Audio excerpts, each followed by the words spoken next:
I would like to say that I never lost a man in battle, but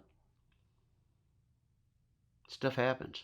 You know, you can't protect them, and I guess if their time's up, it's up. You can't do anything about it. So, you know, you have to drive on. But it was hard for me to accept the fact that I might have been responsible for that individual's death. That was hard for me. I received 3 Purple Hearts my first tour.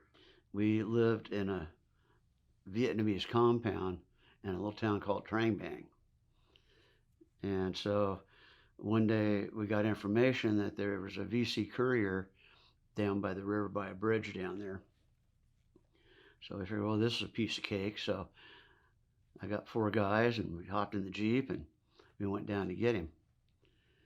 Well, he didn't want to be got. And so he took off running, and I took off running after him. And didn't realize he had friends sitting in the hedgerow. So when it was all said and done, we had the VC courier, and we liberated the hedgerow. But then one of the guys goes, "Hey, LT, what's that on your shirt?" Well, I got shot, and I didn't realize it. So, like I said, we were kind of a renegade platoon anyway, so they threw me in the Jeep and drove me back to Cu Chi, 25th Infantry Division Base Camp, instead of calling in a chopper, and patched me up. About a week later, I was back with the platoon. That's where I stayed. It really hurt.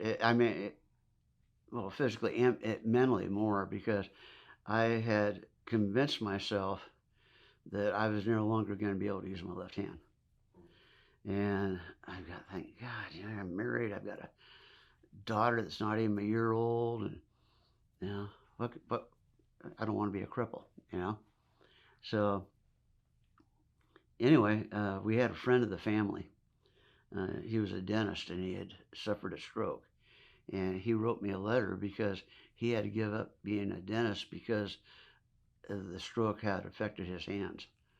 So he wrote me a letter, and it inspired me, telling me that I can do what I set out to do. So I worked really, really hard, and they left the shrapnel in because it embedded the nerve into my radial arm bone, and they're afraid they'd do more damage if they took it out. And so I learned to live with it. I learned to use my hand again. Almost 20 years to the day later, in civilian life, I had to go and have major surgery because the shrapnel shifted and my arm swelled up. I almost lost my arm. That's where this came from, as a result of that. So, but it's all better now.